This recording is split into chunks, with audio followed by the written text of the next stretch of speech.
podcast by two 30-somethings whose adult lives and responsibilities haven't eclipsed their zeal for stupid nerdy shit. From Warhammer to video games to Hot Pockets to Toaster Strudel. I don't even know what that is. If it's your fandom, they're your tandem. All right, Mr. TK, thank you very much, but I think we got it from here. Oh my. Goodbye, boys. Wow. Goodbye, George. Don't forget to follow me on Facebook. George TK, you are can I just say I'm a huge fan. Oh, you're too sweet. We'll see you on Wednesday for poker, right? Of course. Texas Hold'em, baby. Say hi to the family, Tom. You got it, buddy. How's your lovely wife, Amanda? She's doing well. She was on the show last week. Oh my. I bet she was stunning. Yeah, as always. You might even say she set her phasers to stunning. She certainly targeted me. So boy. many years ago. Oh, what a lucky gal. Okay, I'm just gonna run off now. Bye-bye. Okay, see you later. Wow, what a great Tom. George Takei is a fucking good guy. Yeah, seriously. Man, he's not like Christopher Walken. You know. What do you? Oh, there, Mr. Walken. What are you doing? We told you to leave the studio. You know, I couldn't help myself when I heard there was a podcast being filmed. What? I know, but for the last time, the restraining order says you can't be anywhere near us after the incident 2 weeks ago. You know the court can't tell me what to do. No, it can. Literally, that's how it works. Tell that to my fist, you jack. Oh, Mr. Walken, for an elderly man, you're very powerful. Take that. Oh. I just turned into George Takei on that one. Okay. Well, clearly we're having a good Friday. How you doing, Tom? I'm doing all right. It's been a long week. It has been a long week. And of course, that voice on the other end is Tommy Bones, a.k.a. Bonesaw Miniatures on Instagram. And I'm, of course, Ben, a.k.a. LS Demon, a.k.a. Jimmy Stewart sometimes, I think. Those paddles. Mary! I don't know why that one gets me. It's compelling audio for everyone listening at home. What's a 40K? That sounds like communist propaganda. Welcome to 40K, a podcast where a couple of dudes just make themselves laugh, and you're subjected to this bullshit. Zeus's pedals! Oh my god! So we got Christopher Walken. That was a good Christopher Walken, by the way. I think it used to be better when I was younger. Yeah, I feel like I did a lot more impressions when I was younger. Oh well, hey Tom. Yeah. So it's been a long week, and here we are recording. I put a disclaimer in the last episode's show notes that we got a lot of life stuff going on, so we may be going bi-weekly or irregular for a little bit. But hey, look, it's just you and me. No guests or anything. Yeah, for a change. Going back to the original formula. Yeah, last week, of course, we had Amanda, as Mr. TK mentioned. Did she have a good time? Yeah, she had a lot of fun. We actually continued the conversation after recording. I'm going to try to get her to read Fulgrim. It is pretty, it's good. I wasn't a huge Fulgrim guy, but then I read the book, and it's really well written. Yeah. I'm actually reading Betrayer by Aaron Dembski-Bowden now. Yeah. But I thought it was about Karn, but so far it's mostly about Lorgar. Fucking Erebus. Fucking Erebus, man. I didn't know a whole lot about Lorgar, but he seems like kind of an interesting guy. Yeah. He started the whole thing. He did. I didn't realize he looked most physically reflected the Emperor's physical appearance. That was news to me. Yeah. All right. So Lorgar. Lorgar. Hard name to say though. Yeah, and his last name is Aurelian, which means gold. I mean, it's funny. Some of them have last names and some don't. Well, what's your name? Magnus. What's your last name? The Red. Okay. How about you? Rabute Guillemin. How come you get a last name? Conrad Kurza. What? Sanguinius. Okay, now that's just one name. Well, I guess technically they're products of the planets they grew up on. Yeah. But there's some confusion because I think doesn't the Emperor go oh, you're Conrad Kurza? And he's like, no, that's not my name. He's like, that's the name you gave me. My name is Night Haunter. Okay, whatever. That's the name he gave himself. Yeah. Which is still better than the Lion. That's true. Grr. I'm Lion. Grr. Growl. Meow. All right, well, this is never going to air. Okay, so today, our topic. Last time we talked about Fabulous Bill. We did a trivia challenge. I just think let's take it high level again. I love these top 5 lists that we do. So we got a top 5 today, Tom. Tell the listeners at home what it's about. We're taking it back to the our roots, how we started with the top 5 lists. Today, lined up for you, we've got the top 5 grimdarkest moments of the 40K universe. Yeah, I love Grimdark. Or as we say it, our podcast, Dark Grim, because we can trademark that. Yeah. Get in your pipe and smoke your GW. But Tom, I remember like in the lead up to this, you mentioned, it's not necessarily supposed to be a comprehensive list. Our 5 grimdark things that we really enjoyed. There's not really any rules about these other than I think it has to be a noun. Like it has to be a person, place, or thing that personifies the grimdark. Right. Yeah, I don't know every single dotted I and crossed T of the lore, so it's not going to be a comprehensive list, but just the things that I like because they're grim and dark. And do you draw a line between grim derp and grim dark? There is plenty of grim derp, but if you have some derp in that list, I'll be happy to hear it as well. All right, so let's do this. If either of us has too much on the grim derpy meter, you gotta call it back and yell at us. Okay. Leave a comment. Yeah, leave a comment for God's sakes. No one has left a comment. Tell us what you like or what you don't like. Or even just say we're fat, which is funny because you've never seen us. It's like your voice is fat. Okay, you sound fat. You sound fat. All right, Tom. Yeah. Grimdark number 5. Give us a grimdark aspect of 40K. Go. Okay. I guess I'll start with Konrad Kurza. I pronounce it that way because he's clearly German, so I'm going to pronounce it as Kurza. I like that he's grimdark Batman. His origins on Nostromo. He was so sick and tired of the criminal, organized crime running things that he would horrifically mutilate the people in power and leave their bodies in the town square as a example to not be a douche.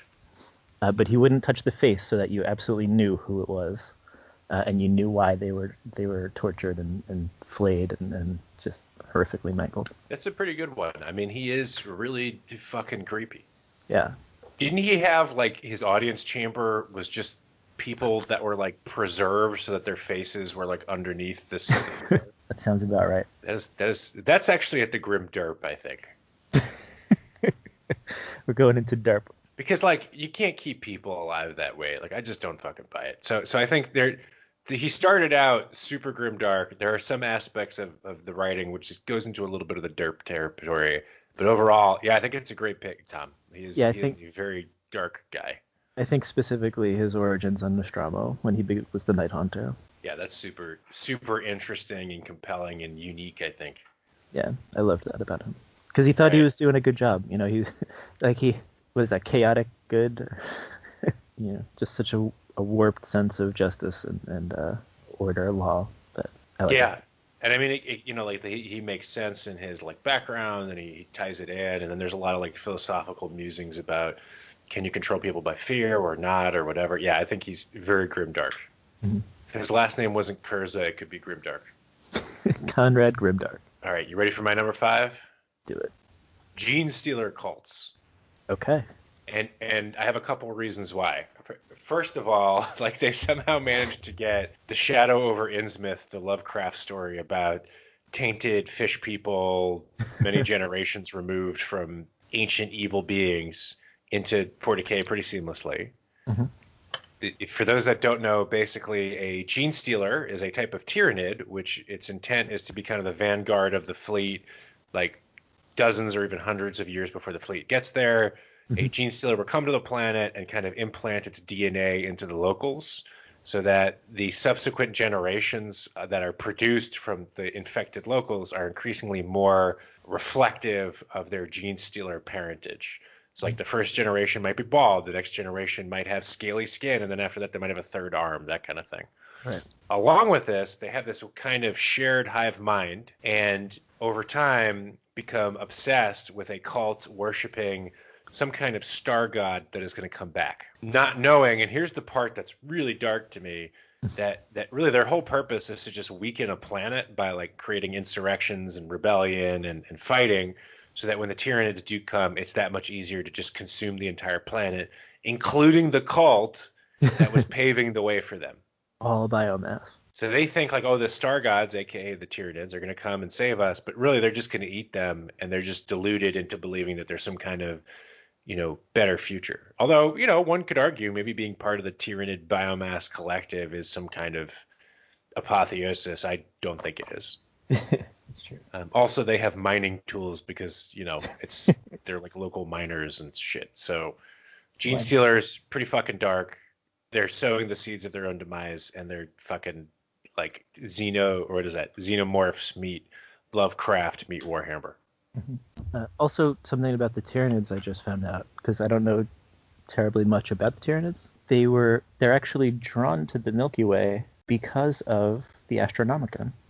Oh, so the Emperor done fucked up. Yeah. Well, fuck you, Astronomicon. Go back to episodes, I think, 2 and 3 to learn more about the Astronomicon. Tom, what's your number 4? I love the Death Corps of Krieg because they're just unapologetically suicidal.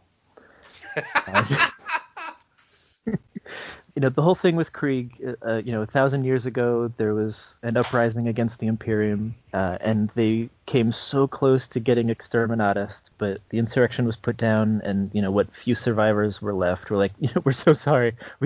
We had nothing to do with those guys.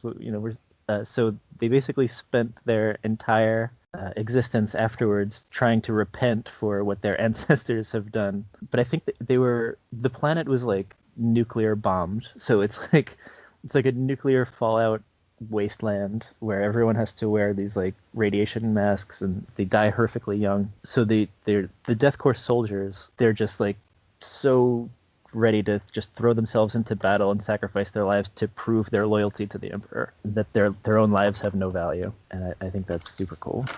And I think like they don't even reproduce, right? Like they're all grown in labs now. More or less. I think there's a theory that since all the Kriegsmen wear masks, they have no idea. But there's I guess fan theory that they're all like early teens, like adolescents, that because their planet is so heavily radiated that their lifespan is so short, they sort of mature faster, but they're still like impetuous and young and willing to risk their lives, and make stupid decisions because they're so immature. That's an interesting fan theory. I don't think I've thought about it that way, but that's a good point. Yeah, it totally could be, which would make it even more grimdark. Mm-hmm. So that's why they're on my list. If only the army wasn't so fucking expensive and made worthless in the last update. I would totally play them too. I think of all the Imperial Guard, no question. I love how they look. I love the backstory. Oh my gosh. Just so many resin models, and the rules were just nerfed to hell. So there's that. That's a very good one. All right, I got a number 4 for you. Yeah. Spirit Stones. Ooh, good one. So I wanted to have something Eldar in here, and I mean Dark Eldar occasionally stray into the grim derp. Just because Kamarag, like it starts out like, oh, this is a terrifying city of torture, and then goes into the wacky, mischievous, like, Space Marines destroying part of the city, get sealed off. Wow! That was my impression of Asdrubal Vecht. So I wanted something Eldar, and I think the Spirit Stones for me are kind of interesting because it's like, imagine that you have to wear like a fist-ish sized gem in case you die, so that your soul goes into it instead of being eaten by some kind of elder chaos god. Elder god, chaos god, pick your poison. Right. That is dark. And if you crush the stone, you immediately get eaten by Slanesh. You're basically a lich. You're basically a lich. You're right. Like it's a phylactery. And then when you're stoned, so you die, if you're an Eldar. So for those that don't know, Eldar birthed a chaos god through their debauchery. Their souls are all linked to this evil warp presence, which is monstrous and hungry. And they call her She Who Thirsts. Yeah. And if they die, Slanesh eats their soul. So instead, they created these little stones. So it's like a little Polly Pocket that your soul goes into when you die. And then they can attach that stone to their ship, the craft world, and help power it, or to a construct and turn it into a robot, kind of, a wraith guard. Right. So that's your soul for eternity. And there's no hope except that, now there is, because the Aeneid may kill Slanesh, but that's a whole lore rabbit hole we're not going to go down into this, given that we're both about 6 drinks in. Yeah. So Spirit Stones, I think it's terrifying, and that constant like looming doom of Slaanesh over all the Eldar, I think is really dark. Yeah. I love the relationship there with the Eldar, the Drukhari, Slaanesh. Their whole dynamic is really cool to me. All right, Spirit Stones was my number 4. Tom, what's your number 3? I think we skipped the fact where we tell each other what we're drinking tonight. Oh, okay. Well, we could do that. Tom, what are you drinking tonight? Let's see. This is Focused Haze. I have my camera turned off so you can't see how cool the can is, but you remember back in the 90s when you got your school photo taken and it had the blue and pink lasers shooting in the background? Yes, I do. I know exactly, as does anybody from the 90s. Yeah, so that motif is on this can, and it has like a super 90s font with the lasers in the background. Focused Haze, New England style IPA. Brewed and canned for City Steam by Thimble Island Brewing Company in Branford, Connecticut. That sounds tight, man. How is it? It's not bad. A little citrusy. I like it. I like a little citrus. Well, on my end, I am trying to get rid of all of my booze because we're moving across the country. Right. So I have this random bottle of something called Kirsch. Kirsch. Is it like German? I think it's like a German liquor. Sounds it. It's got some mild cherry flavor. It tastes like a combination of cherry and paint thinner. My 2 favorite things. Well, there you go. It is double distillation of cherries. I'm not really enjoying it, but it really gets the job done. Cherry. Oh, interesting. Okay. Now, keep in mind, if you're listening, no, we're not trying to influence anybody to drink out there. We just happen to, on Friday nights, like to let loose a little bit and enjoy a little drink as we talk about stupid, nerdy shit for the intro. It's been a long week, and they're just getting longer. Just getting longer. Every day is exactly the same. All right, now that we're suitably liquored up, Tom, what's your number 3? So I feel like the entire list could be shit the Drukhari have done. Yeah. So I'm gonna make my next one a Drukhari event when they teamed up with the Tau in order to fight against High Fleet Kraken. The Tau teamed up with Urian Rekarth. And good guy, right? Yeah, good guy, that Rekarth. But the Drukhari, they demanded quote unquote cultural exchanges. So the Tau had to provide fire warriors to the Drukhari, and then they just sort of disappeared. They never saw them again. It turns out they were turning the fire warriors into grotesques. Oh my god. And then they started demanding ethereals. So we're like, okay, this is fucked up. You're going too far. So they assembled as many reserves as they could from the planet Rubicon, and they went to attack Rekarth. But when they got there, Rekarth's fleet had left. He was totally gone. There were just holograms and sensor ghosts. So they were like, what the fuck? Then they started getting panic distress calls from Rubicon.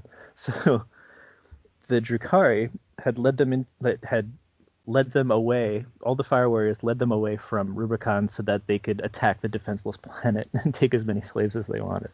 But it was already too late for them to get back and back them up. That is some sneaky shit.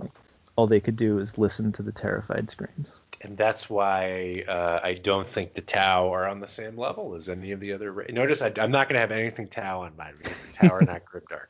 Yeah. They're sci-fi. They're not grimdark. And I also found out why Tau are not, why they haven't been corrupted by chaos. Because they're not psychic? That, and they're such a young civilization that they don't really have a presence in the warp. So they just fly under the radar. Interesting. Yeah. Also, like, the Chaos Gods aren't into Gundams. That too. But by the way, sometimes I really lay on my hatred of the Tau, hoping that it will piss somebody off, kind of like a heel in wrestling, so that they... You're just baiting out the trolls. Yeah, because then at least we'll get somebody to comment on our stuff. Hey, if you like the Tau out there, I think you're dumb. Fuck you, I'll just stop listening to your show. Don't stop listening to the show. Tell me why you disagree. It's like when the what was that guy? The Iron Sheik would go be like, I'm so happy to be in New York because New York sucks. Boo! Yeah. Or if you instantly wanted to pop, just be like, here we are in Albuquerque, New Mexico. then the crowd goes Like crazy. you look at your hand and you get it like written Albuquerque. Like how the fuck do you spell that? Like, oh, he's a good guy because he mentioned the city that they're in. All right, you ready for my number 3? Yeah. The Great Unclean One. Nice. And here's why. I had one of the book. God, I don't remember what book it was. I had one of the like rule books or codices from like second edition, and I read it cover to cover because of all the little spots of fiction. And I remember the section where it describes the Great Unclean One blew my mind. I think I've talked about this in other episodes. It was just so unlike anything I'd ever seen. It was so disgusting. I could like feel its presence because of how well written it was. And there's been a lot of iterations of the various greater demons. I think the Lord have changed. They still haven't quite figured out how to make it look. I think the Keeper of Secrets, like the most recent version's pretty good, but the previous version sucked. Bloodthirsters have been up and down.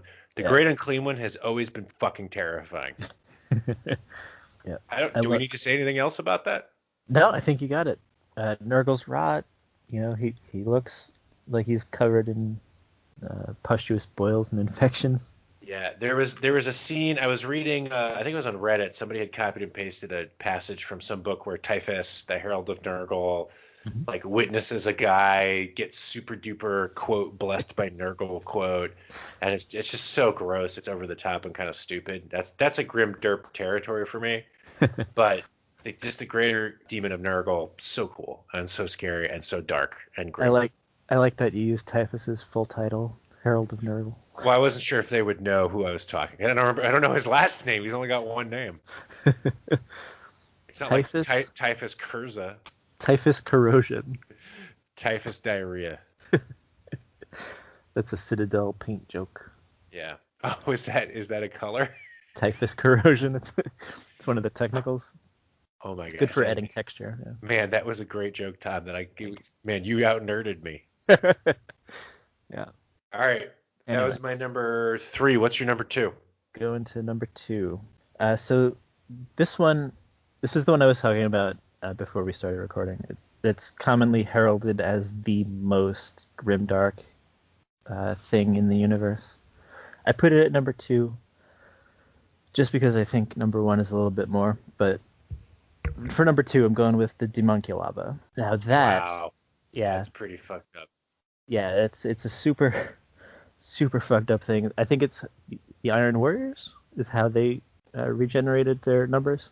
Yeah, it was Hanso or Hansau or something. Yeah, so when the Chaos Space Marines, when they were branded heretic and separated from the Imperium, they didn't really have a way of replenishing their numbers. They didn't have access to the technology to create new Astartes, right? So the Dimunculaba, they would basically put a woman into a cage and force feed her until she was the size of that cage, and then give her all kinds of drugs and warpness, whatnot. Cut her open, put a teenager inside of her body, kind of like a reverse C-section, and then the child, the teenager would sort of incubate, I guess, into a skinless Astartes. If he survived the process, would incubate into a skinless Astartes, was born, and then would be reskinned with the skin from the cultists that they sacrificed. And if she survived the process, she would go on to become a womb again for a round of. Yeah, no, it's just a horrible thing to even think about, and I'm kind of done talking about it because it makes me queasy. Yeah. Yeah.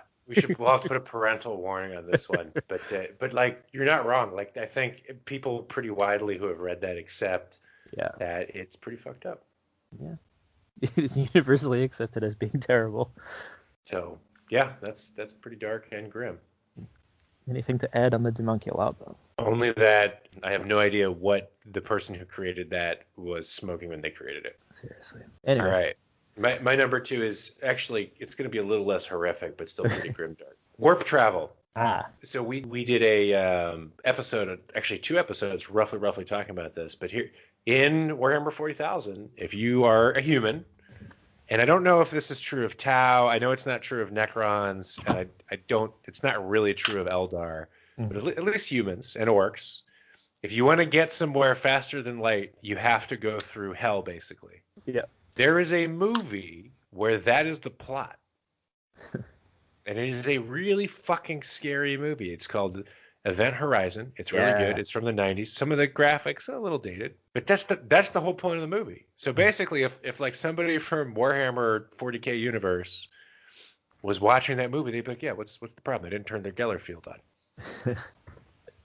Or is this telling the history of 40K? Is this how we started FTL travel? I mean, it could be. And I think like a lot of people have said like maybe it's like a prequel for 40K, which would be super cool. Yeah, right. But I just think it's a really interesting concept that it's a regular occurrence, maybe not 10%, but maybe like 1% or 1/100%. However many ships are lost. And it kind of harkens back, like if you remember back in the days of, exploration, at least European exploration, and I think, probably Chinese exploration in the 1400s too. The Vikings, like there was a really good chance that when you went out on the high seas, a storm was going to hit, or you were going to be lost at sea and starve or get dehydrated or get illness. And that is very much a reality in the 41st and now 42nd millennium because it's very unreliable. I mean, you have a pretty good likelihood of succeeding, but there's a not insignificant chance that you will be lost in hell forever and no one will ever hear from you again. Right. Which is really scary. I like it. That uncertainty. Yeah. So again, it's like there's a movie where that's the plot. So all these people who are in 40K and traveling all the time, like you guys, your everyday life could be a horror movie on that alone. That's my number 2. Yeah. Tom, what's your number 1? You know what? My number 1 is so far out of left field. I think we should go to your number 1. Okay, so well, because yours is going to be super strange, huh? Yeah. Okay, I'm really excited. There's a reason that Demonculaba was number 2. Okay. Really? Yeah. Okay.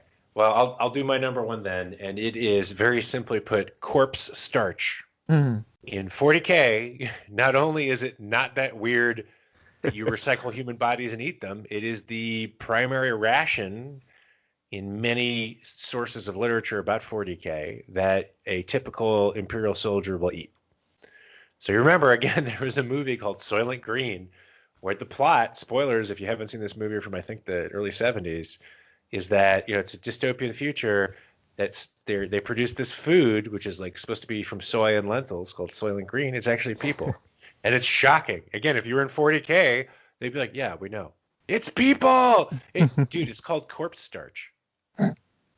They take people and they recycle them and you eat them because that's all the food there is. That's true. And it's to such an extent, like in Necromunda, the game, there's a gang, which are the people whose job it is in society is to grind up corpses to process them into corpse starch, and they become devoted followers of Khorne because they're around blood and violence all the time, basically. But yeah, your primary food source is recycled people, and they don't even call it like fun bars or like, oh, it's a Nutriflesh bar. It's corpse starch. It's like, that's what you get. You fucker, eat it if you want to live, and shut the fuck up. Don't bother dancing around it. You know exactly what it is. So that's my number 1. According to our outtakes on the trivia episode, that episode was brought to you by Corpse Starch. That's right, corpse starch. Brought to you by Murder Brand Corpse Starch. Would you eat corpse starch? I don't think I would. It depends how it tasted. Fair, yeah, if it tastes good. Even fun flavors. Mango. Mango corpse starch. Cool Ranch. Who knows? Nacho cheese corpse starch. That on corpse starch. All right, your number 1, Tom. Here we go. So my number 1, the most grimdark aspect of the 40K universe, or the 40K setting, is the cold indifference of the universe as a whole.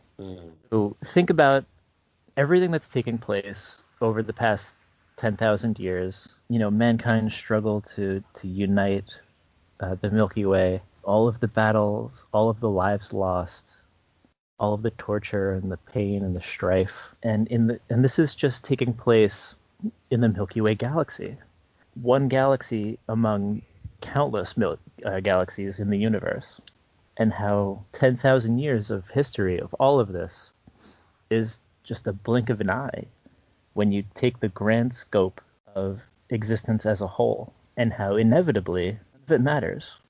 When we finally achieve the heat death of the universe, none of this will have any meaning.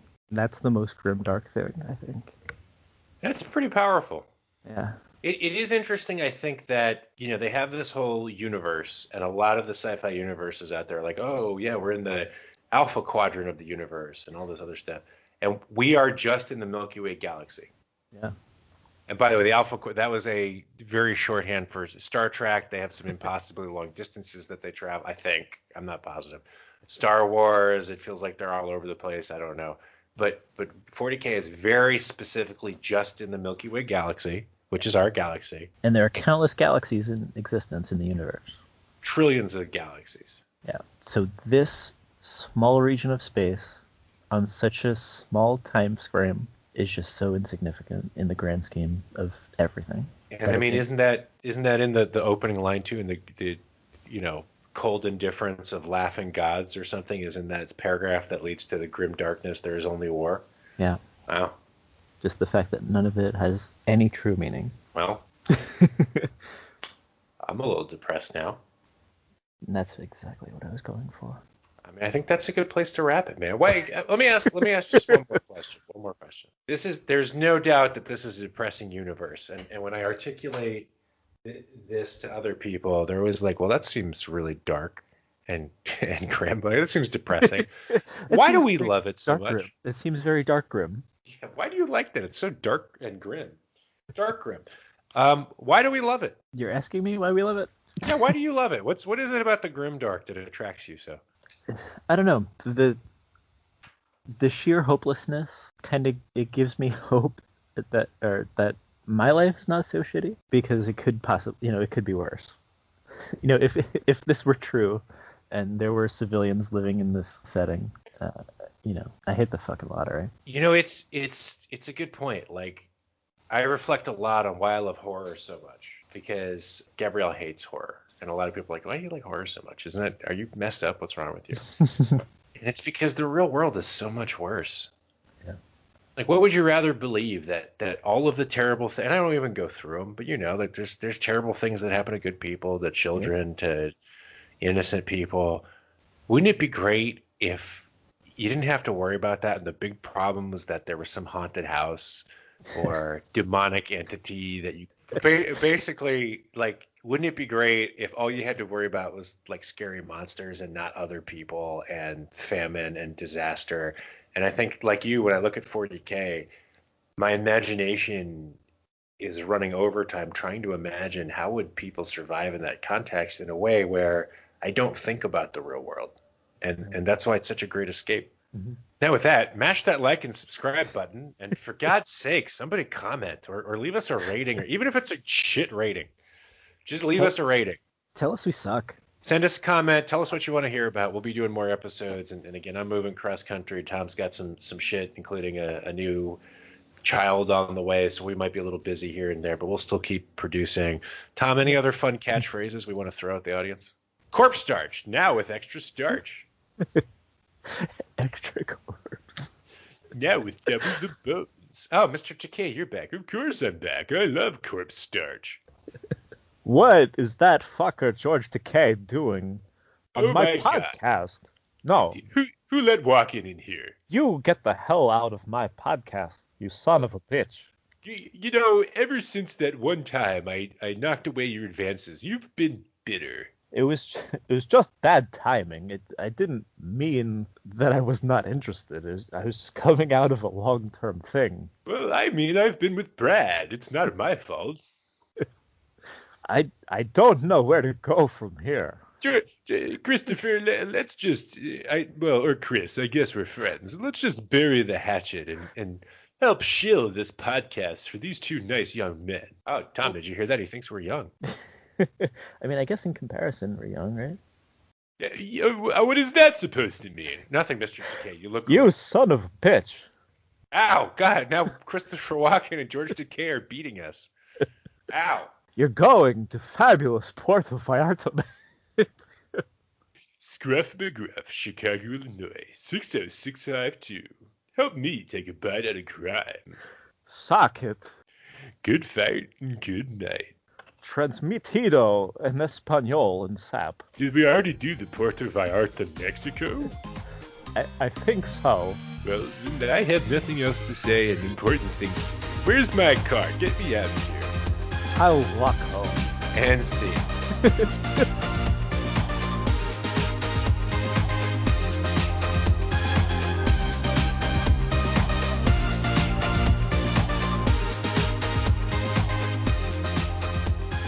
Is it Takai or Takay? Everyone who knows him knows it's pronounced TK. I always get it confused.